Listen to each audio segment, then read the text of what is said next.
Fast food আমাদের সবার প্রিয়, আর এর তালিকায় মোমো অন্যতম প্রিয় খাবার হয়ে উঠেছে সবার কাছে। সবজি ও মাংসের পুর দেওয়া সেদ্ধ ফিটের মতো দেখতে এই খাবার সামনে দেখলে লোভ সামলানোই কঠিন। কিন্তু জানেন কি এই মোমো কিভাবে ভারতে এলো আর এর জনপ্রিয়তাও পেল? আসুন জেনে নেই।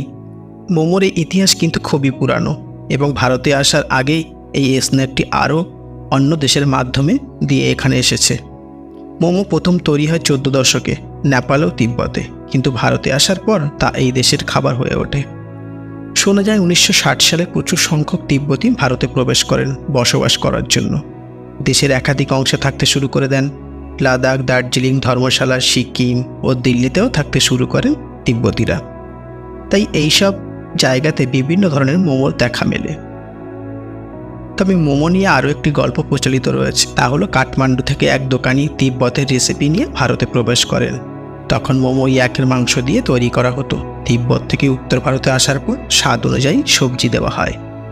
সিকিম, পশ্চিমবঙ্গ, অরুণাচল প্রদেশ, আসাম বিভিন্ন ধরনের মোমো পাওয়া যায়। মোমো তৈরি হয় সবজি, চিকেন, পানির, সি ফুড দিয়ে। এখন ফাস্টফুড জগতে মোমো প্রথম স্থানে রয়েছে। আর আমার মতো আপনারা যদি মোমো প্রেমী হয়ে থাকেন অবশ্যই কমেন্ট করে জানান।